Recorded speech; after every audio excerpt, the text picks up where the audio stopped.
Hey everybody, how's it going? Today we're going to be going over and showing you how to install the Stealth Trailer Hitch options here for our 2021 Hyundai Palisade. So the two different options we're going to have is number one is going to be the rack receiver. So you're probably familiar with this. The rack receiver is going to be the standard 2-inch by 2-inch receiver tube opening, and this is going to be used exclusively for bike racks and cargo carriers. You cannot tow with the rack receiver. Contrary to some of the other trailer hitches you may be familiar with, they actually do use the receiver tube for towing. You can't do that with the Stealth hitch, but it will be great for all your bike racks and cargo carriers. If we are going to be towing, we're going to need to get the integrated ball mount with hitch ball assembly. So this is what we're going to use for towing. It's going to install in the same way as our hidden rack receiver. So the main draw of our Stealth hitch is that it's going to have a completely hidden installation. As you can see here, we actually already have the body of the trailer hitch installed. We're not going to be able to see anything from underneath our bumper here. Therefore, it's going to make a 100% factory-like appearance when we get done. So here we have our latching mechanism here. This is what we're going to be using to insert either our rack receiver or our ball mount. What we need to do is, we'll first remove our rubber plug here. This is going to keep any debris out of this hole. And then we can take either the rack receiver or the ball mount, depending on if we're going to be towing or using a bike rack. We'll simply line up our hole here, and then all we do is have to just push it up. We'll hear it click when it's locked into place. And it's easy to take out. On the passenger side, the right-hand side, we're going to have a little latching mechanism with a knob on it. We'll simply press that to drop it out of place. And then, if we were going to be towing, we would just take our ball mount assembly and pretty much just do that same process. Also, on the side of the latching mechanism, you're going to notice a lock body here, because our trailer hitch is actually going to come with two set of keys, two keys, that we can use to lock our accessory to the trailer hitch. So in regards to weight capacities, if we're towing a trailer, we're going to have a 7,500 pound gross trailer weight rating, which is the amount we can pull outward. We're also going to have a 600 pound tongue weight rating, which is going to be the downward force.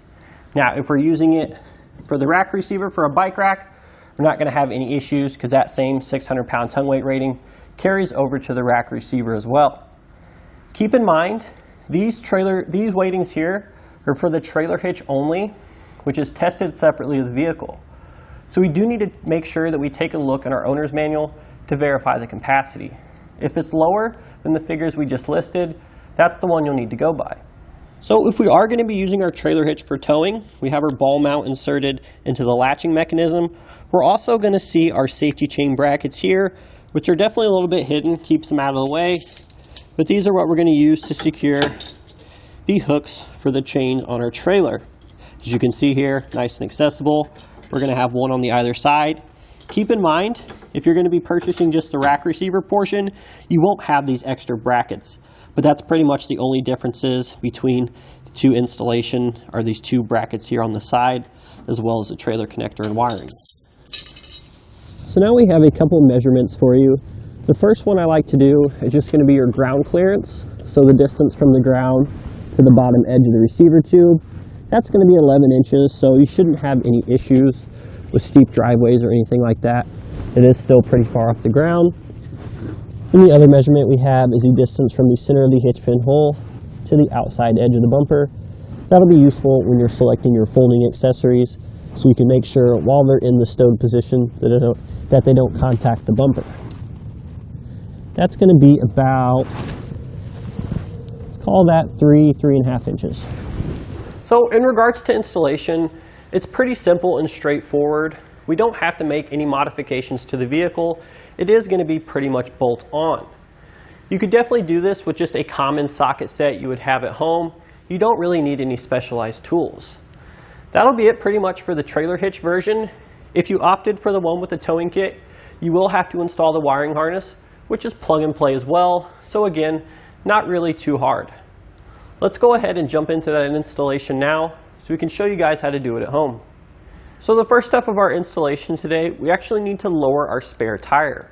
In order to do this, we're going to need to open up the hatch on our vehicle and come inside to our storage compartment here.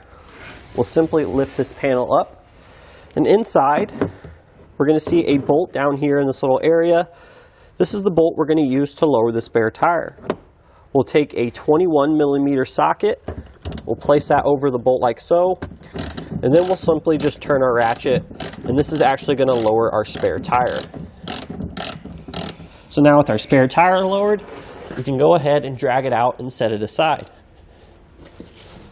So now we're going to come over here on the driver's side of our vehicle, and directly behind our rear wheel, we're going to have this plastic panel we need to remove.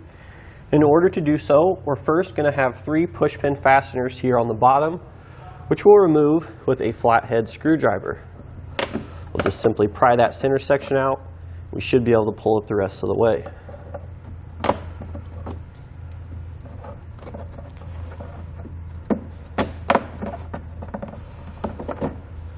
And now we're going to have 2 14mm nuts on the inside here. We'll go ahead and take those both out.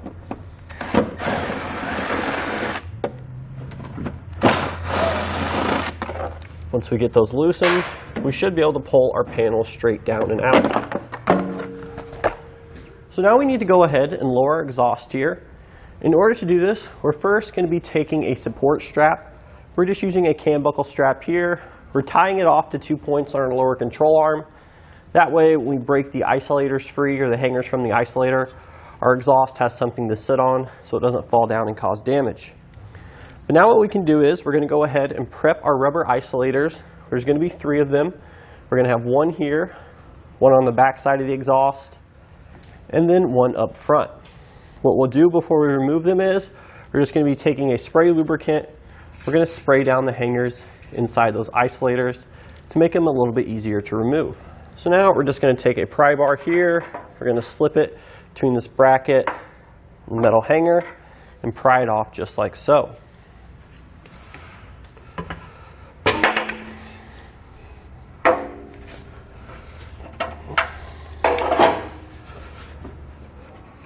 So once we have our rear hanger broken free, we should see our exhaust come down, and this is really all we need. We're going to come underneath the vehicle here. On the bottom of our frame, we're going to notice we have a couple weld nuts. We're going to go ahead and clean those out because we are using these as an attachment point for our hitch. We're just going to take some spray lubricant along with a nylon brush and just run that through there a few times. So just to show you how this is going to go before we actually lift the hitch up into position, we're going to take our hex bolts here, we're going to slide on a flat washer, and at the top of our frame here, we're going to have these 2 holes here. They're not threaded, but once we raise our hitch up into position, we're actually going to be coming on the outside of these holes here and slipping our bolts through like so. We're going to have 2 on each side, and that's what's going to hold the hitch into position. So with an extra set of hands, we can go ahead and set our hitch up into position. We're going to have to come over the exhaust on the passenger side first. Then we can lift the hitch into position, line up our holes here, and stick our bolts through.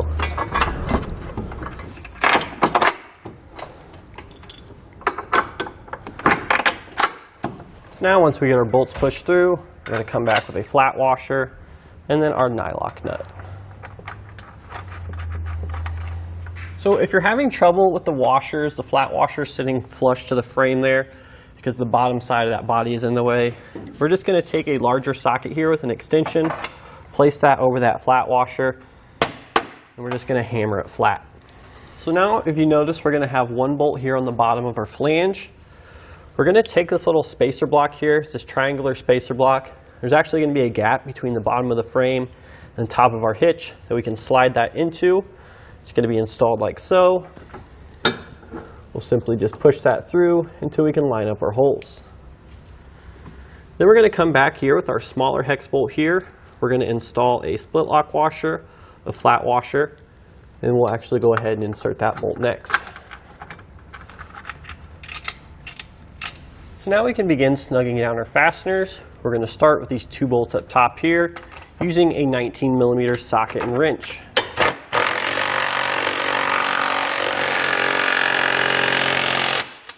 And now we'll take a 17mm socket and snug up our bolt on the bottom here.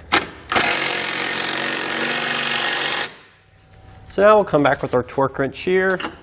Put a wrench on the other side, and we'll torque all of our fasteners down to the amount specified in our instructions.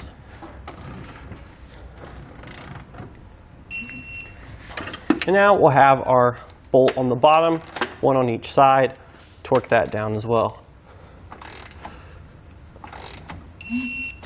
So the next thing we can do is we can take our latching mechanism here along with our safety chain hooks. We're going to install these now. So the locking mechanism is going to be facing the driver's side. We're going to take one of our bolts here. We're going to press the locking mechanism, try to align it as best we can with the holes. Then on the outside here, we're going to sandwich our safety chain bracket like so. We're going to do best we can, hold everything together so we can insert our bolt through. Come back with our other bolt here. So now on the other side here, we're going to take our other safety chain bracket, place that over like so. And then we're going to take our 7-pole bracket, so it looks like this. We're going to install that as well, and then we can follow this up with our lock nuts.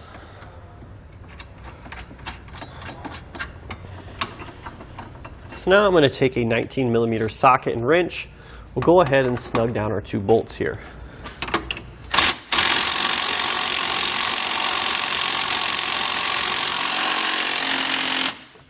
Now we can come back with our torque wrench here and torque down our 2 bolts to the amount specified in our instructions. So the next thing we're going to do is we're actually going to raise our exhaust back up into position. I'm going to go ahead and spray our rubber isolators down again, just to make things a little bit easier when you reinsert them.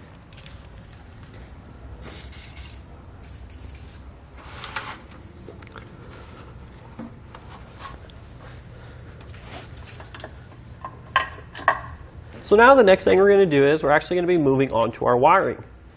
So the first step of this, we're going to come over here on the driver's side behind our wheel, and we're going to be looking for this square connector here, which is just directly down from the grommet here in our floor plan.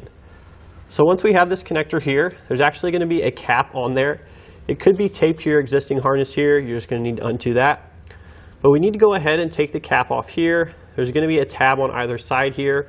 We'll need to depress that, and we should be able to pull it out. Just like that. So now we're going to take our wiring harness here. We'll have our converter box, and then we're going to have this coiled end here, which goes to our connector. This is going to match up with the tow package port on our vehicle here. We're just going to simply plug those 2 together now. We should hear it click when it's locked into place. So now we're going to take our double-sided tape, we're going to attach it to the back of our converter box, and then we're going to steal the other side off of here. And then we can actually go ahead and stick this up on the vehicle, sort of in this pocket here should be good. We're going to want to hold it there for a couple seconds to make sure it stays on. Now on the top of your converter box, there's also going to be a tab, which we can use to attach it with a self-tapping screw. I definitely recommend that method as well. It's optional which one we do. If you do both of them, it's going to give our converter box a better chance of staying secure and working properly. So now that we have our converter box mounted, we're going to have a few other wires. We're going to have a black wire here. Now that'll be for the battery charge line circuit on our 7-way. We'll need to run that to the vehicle's battery with a circuit breaker in between if we need this feature active. We're going to have 2 other wires here.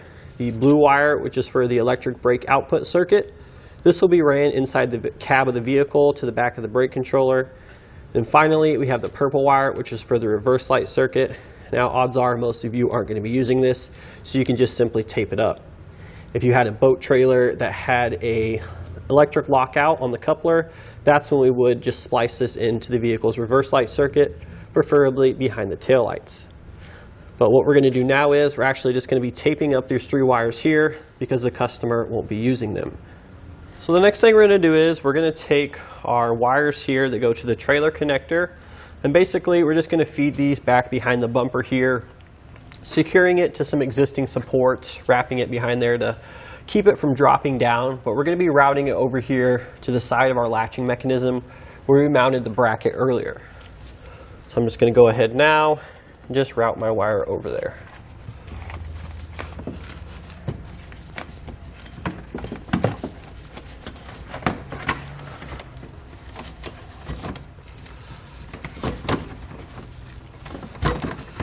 So the next thing we're going to do is we're going to take the bracket, which attaches to the bracket that we installed previously on the latching mechanism. We're going to go ahead and insecure our 7-way to this using the provided hardware.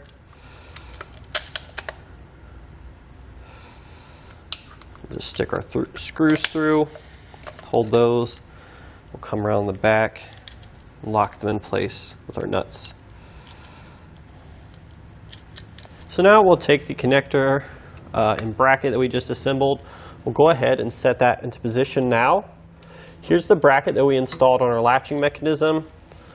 We'll simply secure that with our screw and nut.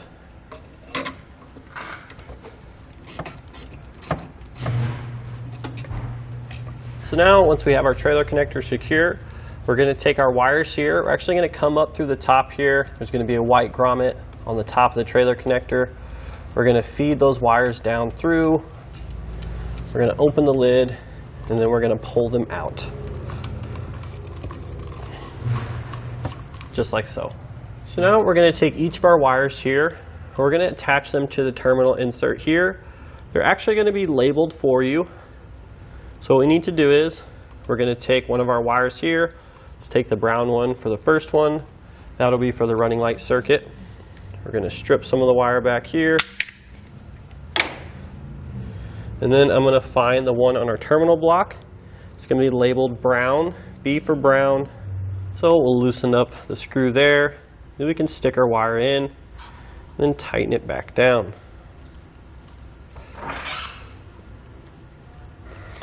We'll just simply repeat that same process, color for color, on our other terminals here. So you can see we have all of our wires attached now. We just use the guide on the outside here.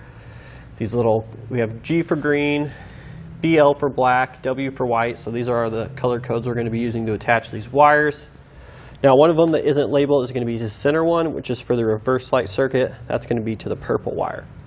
But once we're done there, we can just go ahead and shove the connector, pull the wire from the back so we can pull the little insert into place there. And once that lines up, we can come back with our screws on the top and secure them.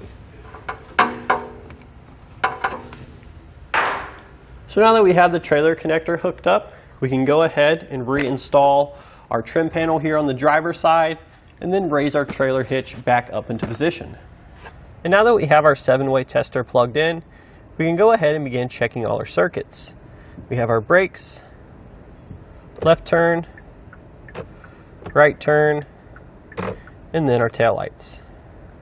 And that'll do it today for our look and installation of the Stealth trailer hitch options here on our 2021 Hyundai Palisade.